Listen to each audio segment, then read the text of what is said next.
You're listening to the Exhibitionist Podcast, brought to you by inspiringexhibitors.com and Pro Extra, a wholly owned division of 12 Man Solutions Limited. Hi, and welcome to episode 9 of the Exhibitionist, the podcast. Thank you so much for tuning in, and we are delighted to have you with us. On this week's episode, we're going to be speaking with Evangeline Morrison, who has recently graduated with an event management degree from Leeds University and has entered the world of exhibitions. And she's got some really interesting things to share with us about her thoughts on what it's like actually getting into the industry. Before we get to that, however, ICE London 2019 has just wrapped up in the last couple of days. Were you there, and what did you see that was really exciting? For those of you who don't know, ICE London is the gaming event of the year, in the UK especially, but actually it's a pretty global event for any company that's involved in any part of the gaming industry, whether that's just producing a game for a number of consoles or a lot of the online casino, betting and sporting events that we see. Now, you may not have heard about Gaming 2019, but I'm fairly sure you'll have heard about Game London 2018. Last year, there was a whole raft of headlines about the inappropriate use of scantily clad women, pole dancers, and quite a lot of sexually explicit type arrangements across the floor. And the show itself came under quite a lot of criticism, I think at the time as well that the Me Too campaign was quite live, for its sexualisation of stand staff and how they were using that to attract customers. Having not seen any of the headlines this year, it's great to see that that hasn't happened. And if you watch some of the highlights videos, it certainly seems that it was quite a lot of a tamer affair this year. But it does bring to mind a question that we are often asked by clients or on workshops with delegates. And that question is, what should we wear at a trade show? And the best advice we can ever give is just wear what your industry wears. Wear whatever is normal for the people that you're going to be meeting. So, for example, if you're working in financial services or accountancy perhaps, and it's still quite a corporate world, and if you went to meet a client in their office, they'd be suited and booted, then really on a trade show stand, it's probably best practice to match what they would there and wear and be suited and booted yourself. However, if you're working in a more creative industry, or if you're working somewhere where it's much more casual and people tend to wear jeans and shirts, then you'll probably get away with being more casual yourself. Uniforms are always an interesting one, and uniforms can look great, and they're also a brilliant cue for visitors to know exactly who on your stand is a visitor and who's part of your stand squad. So uniforms are a great way of identifying who's who. But just be careful, because sometimes those black shirts stood up surrounding a stand can look a little bit like bouncers. We've seen that quite often at a lot of shows. So if you are using a uniform, then just pick it carefully. But also, it's a great way of advertising your brand and your company as your stand squad walk around the show for the duration that it's open. The other watch out that we would give on uniforms, or just clothing in general, is quirky is brilliant, and quirky will get you noticed, but only if it's relevant to your brand. So, for example, if it's the licensee or franchise show and you are working on a stand that's got Scooby-Doo as one of the products that you might be offering, then of course get a Scooby-Doo on your stand or in Scooby-Doo t-shirts. But if it's absolutely nothing to do with your product or service, then it just becomes irrelevant and cliched. It doesn't really add any value. So the basic rule we'd always give on what to wear at a trade show is wear what your industry wears and take your cue from them. Most importantly, wear what you're comfortable in, and flat shoes are great. I'm 20 years in and I can just about manage to be in heels for 8 hours of a show, but it takes some practice. So unless you really are used to standing in heels all day, then flat shoes are definitely better. So I hope that helps, but if you're still struggling on what your identity should be and how you should look at your trade show, why not give us a call and we can help you solve that problem. So on to today's conversation, and as I mentioned, it's with Evangeline Morrison. We first met Evangeline working on a couple of shows where she was getting some work experience during her event management degree. And she was a fantastic asset to the team. And actually, she was a fantastic asset because she challenged me so hard on finding her bigger and better things to do during the show, not just the easy tasks, but it made me really think about delegating and think about the things I could give her to do that would challenge her, but also freed up a little bit of my time as theatre manager. So Evangeline managed to get first very well deserved in her degree last year, and she's now working for one of the global leading event organisation companies down in London as an operations executive. And if you're working as an event organiser, Evangeline's got some especially useful information about how we help young talent into the industry and how we support them better. If you're an exhibitor and thinking, well, maybe this conversation isn't relevant for me, you might have an intern or somebody on work experience within your own business, and events can often be quite an easy thing to pass on to them, thinking we'll just give them the tasks that nobody else wants to do. Have a listen to Evangeline and she might change your mind. So we hope you enjoy today's episode, and over to Evangeline. So in this week's edition, we are delighted to have some bright new talent on the show in the form of Evangeline Morrison. We've worked with Evangeline on a couple of events with event organisers as she was completing her events management degree at Leeds University, and she's been a fantastic resource in helping us with many of the different problems that seem to arise at trade shows and exhibitions. Just last year, Evangeline went on to score a first in her degree, a very well-deserved first. So welcome to the show, Evangeline. Hello, nice to be here. Thank you. So Evangeline, do you want to start by giving listeners a little bit of background of your experience doing your events management degree and your current role? Yeah, so I kind of wasn't sure really how to get into events and wasn't sure whether they my degree was really needed for event management really. However, I then had a year out and decided that it was quite hard to get in because no one really gave you that experience because they said you didn't have enough experience. So then I thought, well, okay, let's go for it. Many people said you definitely don't need it. Many people said, why not go for it and try it? And also as a degree, it opens up many other doors, especially like travel. I know that someone in the events industry wanted to move to Dubai and they can't because they don't have a degree.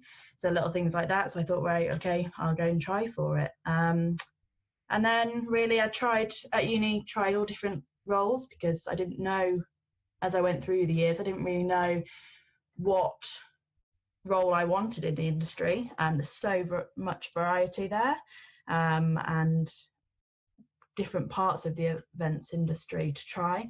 So at uni I've volunteered a lot for various different roles, and then as my internship at uni, this sandwich degree, I then went to William Reed and did trade exhibitions for 10 months there.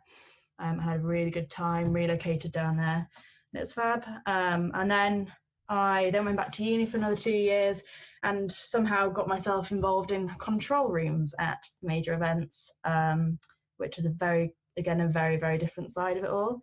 And that was working with a lot of security companies, but that worked really long alongside uni. It did really well because I was at the weekends and I could travel to and from as well as doing uni on the side.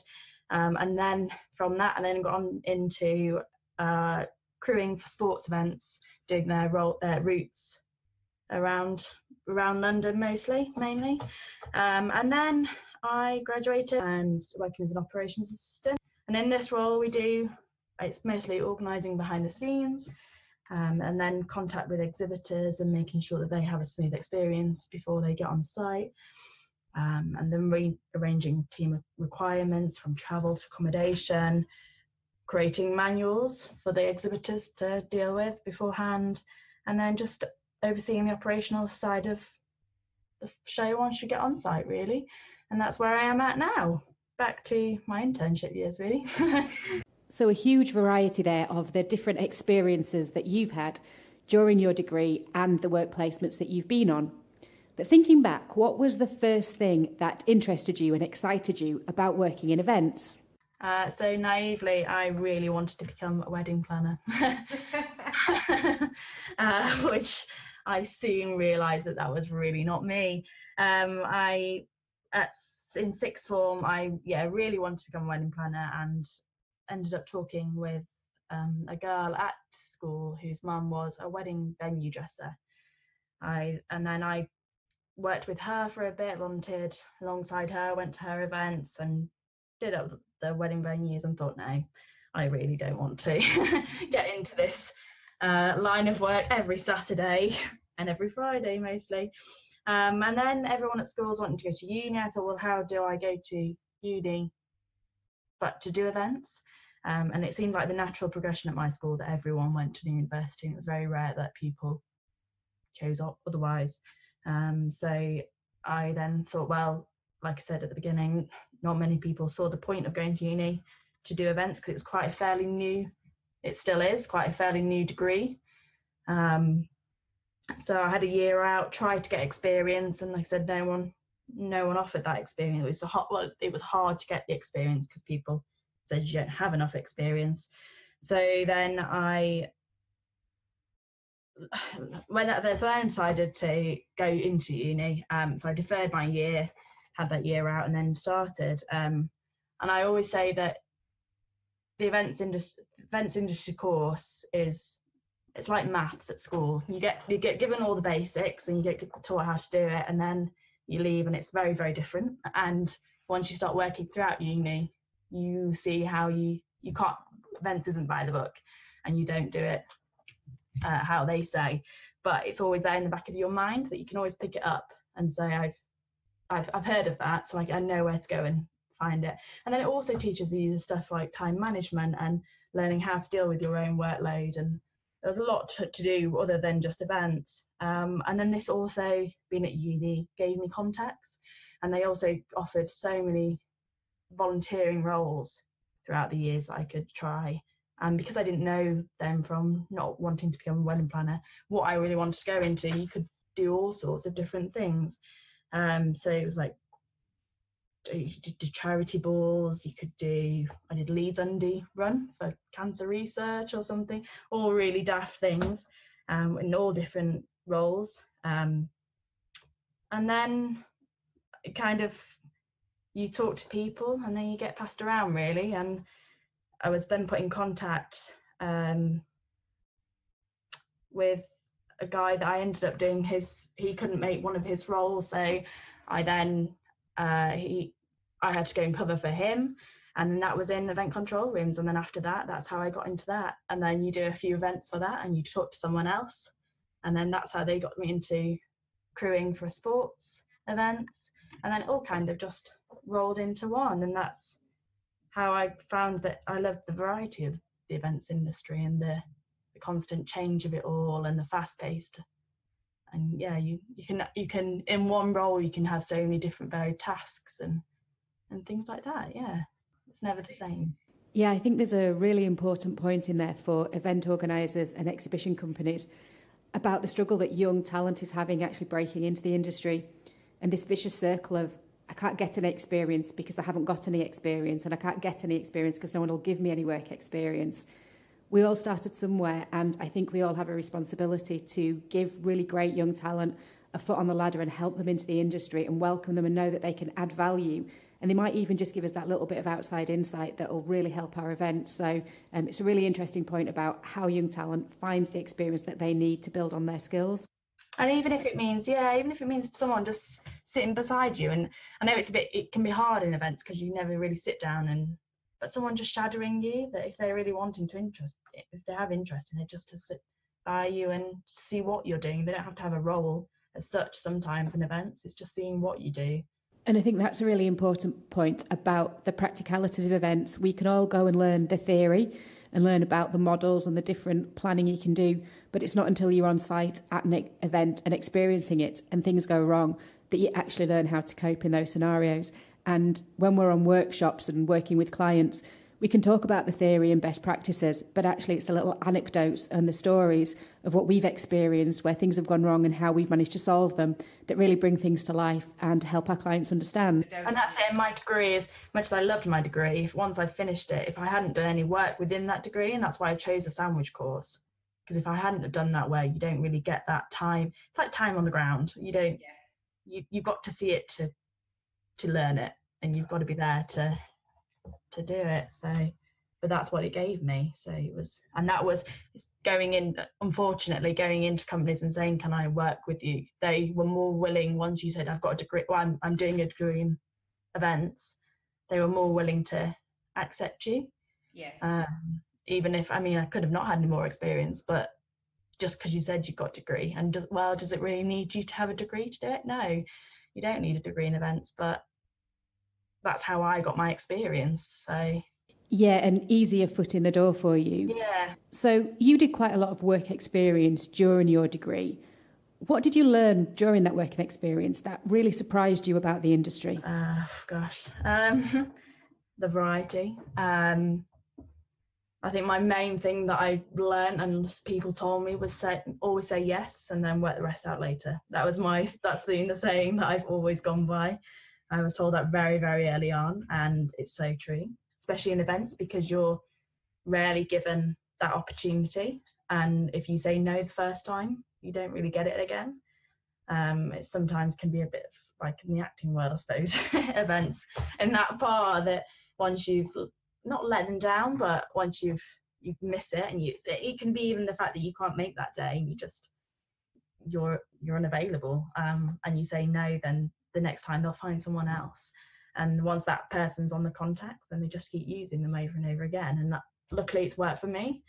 But I know some people, it's hard to have that flexibility and say yes. But yeah, there's a lot of times, especially like working for Willie and Reed, I said yes to my contract and thought, oh God, I've got to relocate. And I'm 20 and I had to go down to London, and yeah, that was a shock. And that's probably another thing that I learned. You've got to be willing to be flexible in events, and you've got to be willing to move and go where the work is. Because a lot of my jobs have been, when I was freelancing last 2 years, they've been all over the country. And if I'd have just said I can't leave my area where I'm safe, then you don't get the work.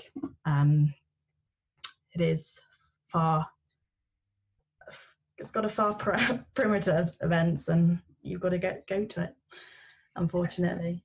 I think that's another really interesting point that you raise, and watch out for event managers and event organisers, that the demands we put on young talent when we're asking them to move away and take up internships in what's quite a frantic, quite high energy, pressurised environment, and how different that is for a number of young students who've been used to either being at home or with their friends, the hours that can sometimes go along with the university course, and suddenly we're throwing them into this environment of noise and activity and having to manage lots of different stakeholders and take direction from lots of different people, working in different teams with different approaches and different agendas.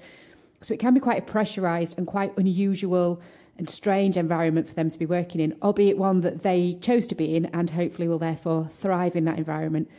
And the really resilient young talent will absolutely rise to the challenge and love every activity and every bit of work that they can get involved in.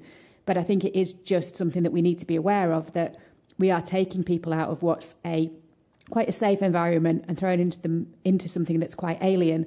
And that's quite a pressure, and actually just watching out for their well-being and their health and how they're coping in that situation is really important for all of us. Yeah, and I think it also works the other way around as well, because I think a lot of events and people in events don't think that young people will do that.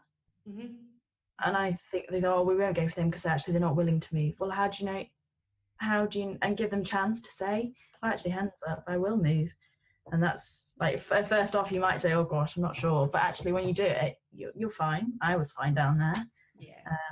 But yeah, it's giving that chance, I think, as well. And definitely what we find in this industry is that there are people that just thrive on the buzz of live events and exhibitions, who love that pressure, who love seeing something come together, being in a different place every day, working with different people. But it's not for everybody, as we often say to workshop delegates and clients.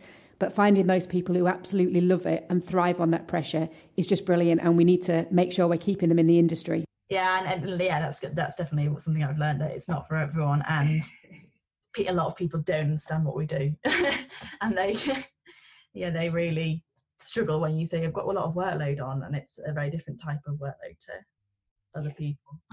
People think you're just arranging nice dinners and cocktail parties, and actually standing. That's it. Running around the NEC in Birmingham for 14 hours a day in high heels. So yeah. So that's the big things I've learned. So you're working in consumer events at the moment, Evangeline, but some of your experience has been in the B2B market. Now, I'm going to risk the wrath of many a B2B exhibitor and event organiser by saying that B2B trade shows can often be seen as the less sexy sister of consumer shows. I personally wouldn't agree with that at all. I think they're fantastic. But what do you think about that perception? Is it true that B2B trade shows are less sexy than consumer shows? I think on the outside, yes. I think, like you said, I think it can be seen as but I don't think, especially at uni, I don't think you get. Then that might be also from that organised point that you don't get a chance to see that. So before I was for it, well, if I hadn't have gone to William Reed, I wouldn't have seen trade shows, and you don't really get taught about them at school. University. They don't cover that because it's seen as not as attractive. But I think there's a lot of scope for young people to come in and change the way business to business exhibitions go. I think at the end of the day, we all there's people that look at there how to make offices interesting, in a way, trade shows are big meeting rooms. I see them as, and you've got to try and entice people to come there and have a nice time. So I think there's scope for people, definitely creative people, to get involved with it and just make it a bit more. It's interesting what you say there, because a few years ago we were at a university and speaking to a group of master's students who were doing marketing, and it transpired that over the 5-year sandwich course that they were on, they'd only done one lecture on B2B marketing. And they confirmed that everything they'd done, the course included, had been focused on B2C. So from what you're suggesting, your course was geared towards the sexier and slightly more consumer-orientated side of the industry. It slightly concerns me that these teaching establishments are limiting their students' opportunities within the B2B workplace. And I think unis need to reassess their offerings to cater for a wider spectrum of event roles that the real world does actually offer students. Oh, that's it. And at the end of the day, they can be seen as consumers because they're the ones that are buying the product of what they're going to the trade show for. So they are consumers in that sort of way, but it's not the consumers of, I don't know, for us, a consumer show that we run, they go to there to buy a gift or something. But at the end of the day, say the food shows, the trade food shows, they go in there to buy something for their restaurant. But they are buying it. So why does that not get the same attention as the marketing psychology for that must be immense if you look at it in that different ways and looking at how to encourage that to. Yeah, so it still amazes me after 20 years working in different sales and marketing roles with large organisations that so many companies still focus on the consumer and forget about the intermediary who has to actually sell their product for them. Unless you're going to sell everything online, which is a big job, then you need somebody to buy your products and make it available for the consumer. And yet so much effort and so much investment and time goes into just reaching that end consumer and never actually thinking about how do I get it to that person in the middle? How and why are they going to sell it for me? And how are we going to make it available for the consumer to purchase? It's still such an unknown that lots of companies just ignore.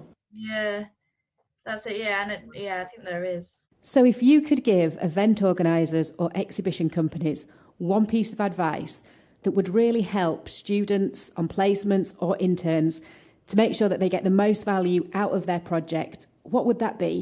I think it's giving the trust to the individual, the younger, and making them contribute to something, giving them a chance and making that contribution that they're giving valuable and not just something that young person said over in the corner or the intern said. And if they introduce them into their company, give them a role and not just, right, you can do it. I understand, I completely get that everyone needs to do administration. Those events is full of administration, but especially for an internship, why do you want to just show them all the rubbish? Why, if you want to get them into the industry and bring new talent into the industry, why would you sit there and make them do all the printing? Or just say, oh, you come in just for a bit of a hand. Give them an actual, like William Reid, I got given a role and I got given a desk, and it was I know people that I went to university with, they were brought in and just put on the side because they were temporary, and they always knew that they were just there for 5 months or whatever, and they didn't really have any involvement or contribution that was valued really. And I think especially we did a lot of University of Technology, and technology is the way forward, and seeing that what their views are of technology and how they can be, there's so many positive contributions that can come from the use of technology, and seeing what people are using and trusting that younger opinion, and not seeing as, oh, we're here, we've been here for the longest, it works how we run it, so it's fine. But how long is it going to be fine for? How long does it need to be static until you change?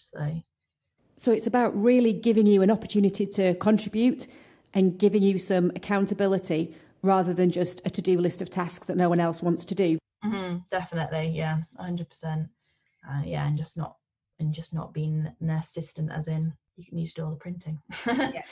Yeah, so Evangeline, the theatres I've worked on with yourself, there could have been a number of tasks that you could have done, such as clearing away litter and literature that gets left around the theatre, or filling the drinks up for speakers. But you know what, as theatre manager, that's as much my responsibility as it is yours, and it's the whole team's job to make sure that theatre looks great for anybody stopping by and listening to the theatre programme.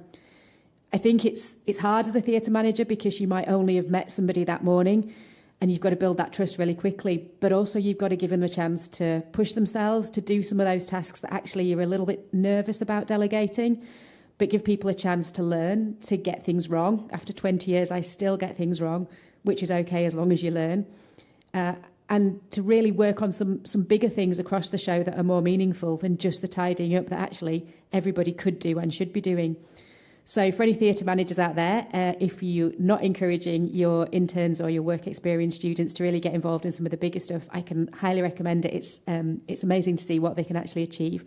And certainly from personal experience, Evangeline, you were always hugely enthusiastic and pushing me harder and harder to give you more stuff to do, which was just brilliant to see. So speaking about your enthusiasm, you are really positive about most things in the industry, but there must be something that you really don't like. So what's the worst bit of the job for you? So is that a really unfair question to be asking you then? It's a different, every job is absolutely different. I think the unpredictability of events can be quite daunting. I know when I started this job, I experienced my first, I was the first time I've ever been overwhelmed by it all, and I've done a lot of large events, and this one was just quite overwhelming. And that is never, after how many 4 or 5 years of being in it, that was something that hit me. There was just on the first day of opening, I sat down and just had to gather myself a bit, because it was so unpredictable, but it keeps you on your toes, and you've got to, I don't know, can't take control, but your limits, and then admit when you've reached your limit, and just say, hands up a minute, I just need some help. The long hours, but that's what you sign up to, and that's what no other person really understands if you don't work in events. And yeah, that's what you're undertaking the role, and it can be, even though you're doing that, it's so rewarding at the end, because you work as a team, and if you've got a good team around you, you can look at it. It's just, especially at Olympia, when you stand at the top on the gallery and you can see it all, and you think, just that's what I've done, that's what I've created. And when I was working at the Olympic Stadium, when I was in egress, and once everyone's out and on the tube, you can look at it and think, God, we've got an empty stadium now. We're done. And it's so satisfying to look at it and think, we've just completed that, and that was our task, and we've completed the task safely and soundly. The planning process, I think, of events can sometimes see a bit superficial, because you can be sat behind a desk, and you're never really seeing the outcome until the last minute. So you're just constantly thinking of these things, ordering these things, inviting people to this thing that's actually that's temporary, and you build it in a day, and you worked 3 months on for it, and then you build it in a day, people arrive, and it's got to be okay, and then you put it down. And that another one, especially a trade event or any exhibition, the breakdown, it's so devastating to watch. It'd just be an absolute building tip at the end of the stuff that you've worked for. And then just I think what you struggle with is like friends and family of just understanding your job, and it's not just party planning. Yeah. Absolutely. You're not just writing invites or menu tasting or picking balloons. You do have to deal with some horrible stuff. You're absolutely right. The number of people we talk to on workshops mainly who say, I have such a hard time convincing my internal colleagues that I'm not just away for 3 days on a big jolly. Yeah. Everybody thinks it's just a trip away to somewhere exotic like Las Vegas or Barcelona, and I get to enjoy all the bars and some beers and the beaches, and actually don't realise that you see the inside of a show hall and the inside of a hotel room pretty much for 3 or 4 days solid. You've got to talk to hundreds, if not thousands, of random people who may or may not be interested in your business. Yeah. You're on your feet for days. You probably don't get to eat and drink an awful lot. It's really not that glamorous. And even when it gets to nighttime and you should be enjoying yourself, you've maybe got 2 or 3 different networking events or show events to get along to. So it's really tough convincing people that actually it's not half as glamorous as it sounds. And I think that's why a lot of people get involved in exhibitions, because they think it's going to be this glamorous, enjoyable lifestyle, and actually do a couple and think, God, this is really hard work. I'm not sure this is for me. They just still think it's all about party planning and nice dresses and lots of networking drinks. Yeah. Networking drinks with your friends as well, so it's easy conversation. Yeah. Absolutely, and it's nothing like that at all. And actually what we often find is that when you're working with an event organiser and you've spent months pulling together their schedule and talking to speakers and writing slides and briefing them on when they're going to be there and what they should be wearing and getting the audience involved, it's all that planning, and then you arrive on site and see the build and see everything coming together, and that trade show magic that happens the night before a show when suddenly it all comes to life and everything's done, and before you know it, the show's over in the blink of an eye, and actually the day after the show closes and you're thinking, was that it? And it's a bit of an anticlimax and almost a little bit depressing that it's all over. Yeah, it's funny talking about that, because I was one of my floor manager that we use, he's ex from it. Well, he used to be a fireman, and he was saying about how in the fire they always have to do the psychology of the come down, and he said it's exactly the same in events. You work up to all these things, and a lot of people get ill after the events because you're all excited over the event, and then it suddenly stops, and then that's it. There's nothing else there, and you're on to the next one. It's like how you've got to remember to look after yourself over that time of the come down, because yeah, I can totally empathise and appreciate that. After all the years that we've been doing exhibitions, you still get in the car and drive away on the last day and thinking, yeah, good job done, but I don't half wish it was 3 days ago and we were just starting again. Yeah. I can't remember one time when I've driven away from the end of a show and not thought, God, I wish I could do that all again. Yeah. So to round things off, why would you recommend the events and exhibition industry to young students who are wondering about where they go next with their career? I think the opportunities that are available, there's so many parts to be involved, whether you go and do event management and you come away and want to be a marketer. And I also see the event management degree as a management role, and I think that's what people forget.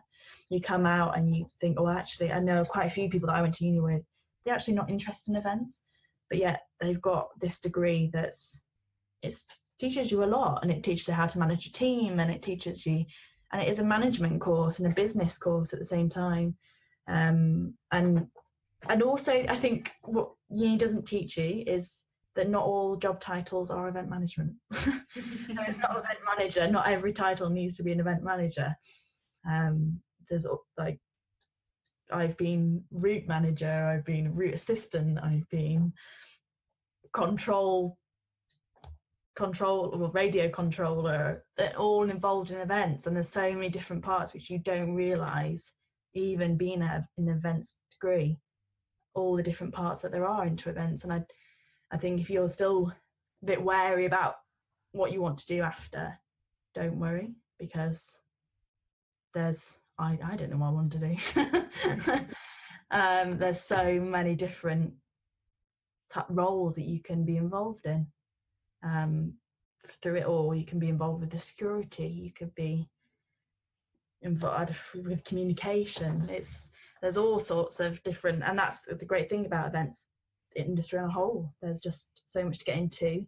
And and it needs a large variety of skills. So whether you're good at creative, whether you're good at management, whether you're good at directing or organising a route or anything like that, you're needed, and there is opportunity out there, but you need to be, I think it's a hard industry, it's hard work, but it's so rewarding, I think, after it all, and it's nice that actually when you work on a team with events, everyone is so different, but yet you all have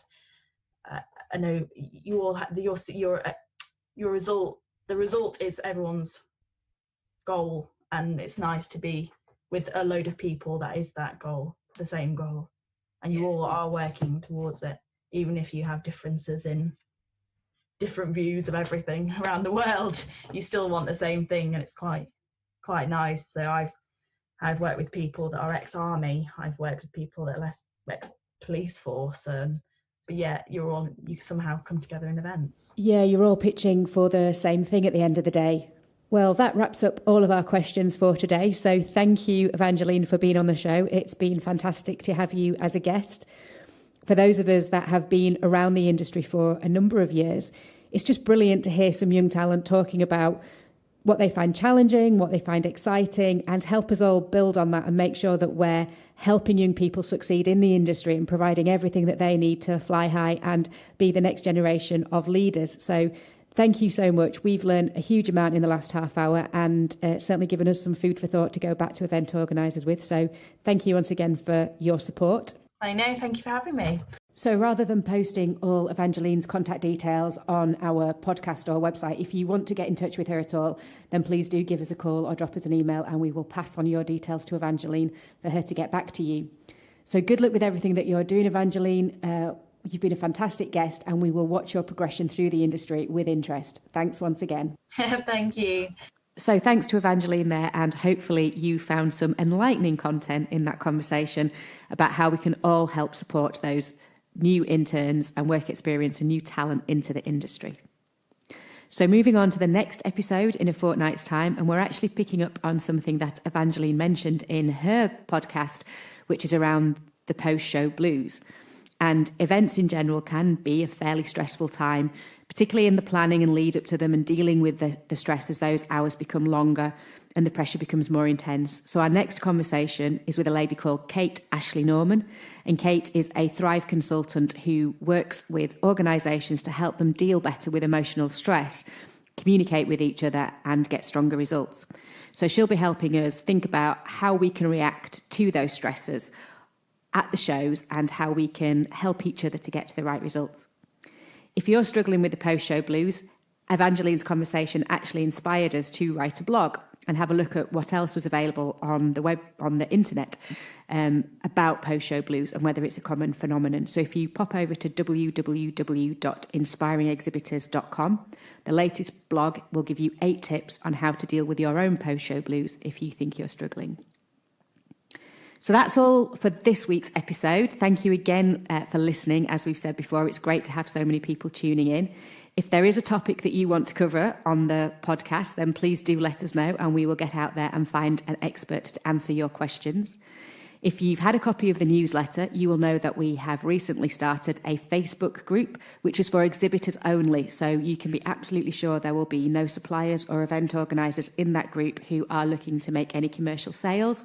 But it's a really safe place where you can ask the questions that maybe you have no other forum to get the answers you need. So if you would like to be part of our Facebook group and you are an exhibitor, then by all means get in touch and we will send you an invite to join that. As always, you can link in with myself, Nicola Reader, or Steve Reader via LinkedIn, or follow us on Twitter at ProExtraCo. So hope you have a great couple of weeks planning for your trade show campaigns for 2019, and we'll look forward to speaking to you again soon.